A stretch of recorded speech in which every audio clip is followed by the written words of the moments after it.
The tale of two games, Throne and Liberty and Dragon Age, the Veil Guard laid bare before us like an ancient tapestry riddled with both triumph and tragedy. In this modern saga, we are once again reminded that the collision between corporate artifice and authentic creative expression can result in a dystopia of design, where the very essence of beauty, individuality, and the allure of fantasy worlds is sacrificed on the altar of political posturing. Take Throne and Liberty, for instance, a beacon of artistic autonomy in an era increasingly mired in homogeneity. The developers, hailing from South Korea, land of bold design choices, have dared to do what so many Western studios have forsaken, to craft characters that embrace the fundamental allure of fantasy. Characters that actually look like the archetypes we expect in these grand worlds, men that embody strength and virility, and women whose form is as expressive and dynamic as the myths that have inspired such characters for millennia. The fact that this game has surged to the upper echelons of the Steam charts, even before its full release, speaks volumes. Over 55,000 players in early access, without having to compromise its vision to pander to the loud, yet insatiable minority of online critics. Now contrast that with the tragedy of Dragon Age, the Veil Guard. Once a heralded franchise built on deep lore, intricate character design, and a passionate fan base, we find ourselves staring at a game that is utterly unrecognizable from its origins. The Veil Guard has succumbed to the weight of its own virtue signaling, being built by self-proclaimed gender-mancers who seem more concerned with placating Twitter mobs than crafting an immersive experience.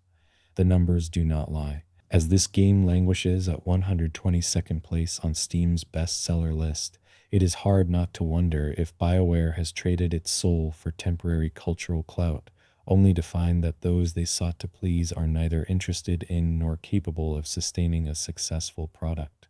It is ironic, isn't it? While Dragon Age falters, undone by a grotesque parody of what character creation could be, pushing away the very fans who built its empire, Throne and Liberty ascends, free of such ideological shackles. The South Korean developers unapologetically allow players to craft female characters who look like women, daring to be curvy and, dare I say, attractive, a concept that has become scandalous in certain Western developer circles. This isn't about shallow aesthetics, but rather it is about the freedom to embrace what fantasy offers, escapism. Gamers, regardless of gender, want the freedom to explore worlds filled with beauty, power, and mystique, not be force-fed some deconstructed, joyless parody of it. What has led to this schism between Western and Eastern game design?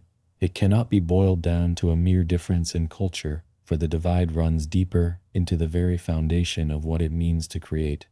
The Western games industry, particularly in the US and parts of Europe, is increasingly becoming a battlefield for ideological warfare, where creativity is secondary to correctness. And yet, the market response to Throne and Liberty shows that gamers are voting with their wallets, their time, and their voices. They're rejecting the bland, politicized avatars being peddled to them in games like the Veil Guard. This is a moment that ought to prompt introspection within the industry, though I fear such introspection is unlikely. As Throne and Liberty surges, there is an undercurrent of resentment in certain media circles. Metacritic scores barely crack 70, while critics, those stalwarts of cultural gatekeeping, seem hesitant to even give the game the time of day. Is it any wonder why? These are the same critics who have championed games rife with diverse character designs that, by any objective measure, appear woefully out of place in their settings.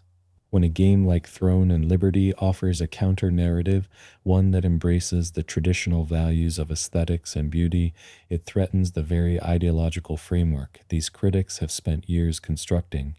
Hence the silence, the omissions, the conveniently vague reviews that offer no score at all. Meanwhile, the players speak. Despite issues like microtransactions, Throne and Liberty has captivated its audience because it understands something fundamental that the Veil Guard does not. Games are supposed to be fun. They are supposed to transport us to worlds where the impossible becomes possible. They are meant to be an escape from the mundane, not a reflection of the polarized battlegrounds of our real world. This is not to say that Throne and Liberty is flawless, no game is. but the performance issues and downtime that have led to a minor backlash among its early adopters pale in comparison to the larger existential crisis gripping Dragon Age. At least with Throne and Liberty, there is something worth salvaging, something real, something that taps into what we as players are drawn to when we pick up a controller or log into an MMO.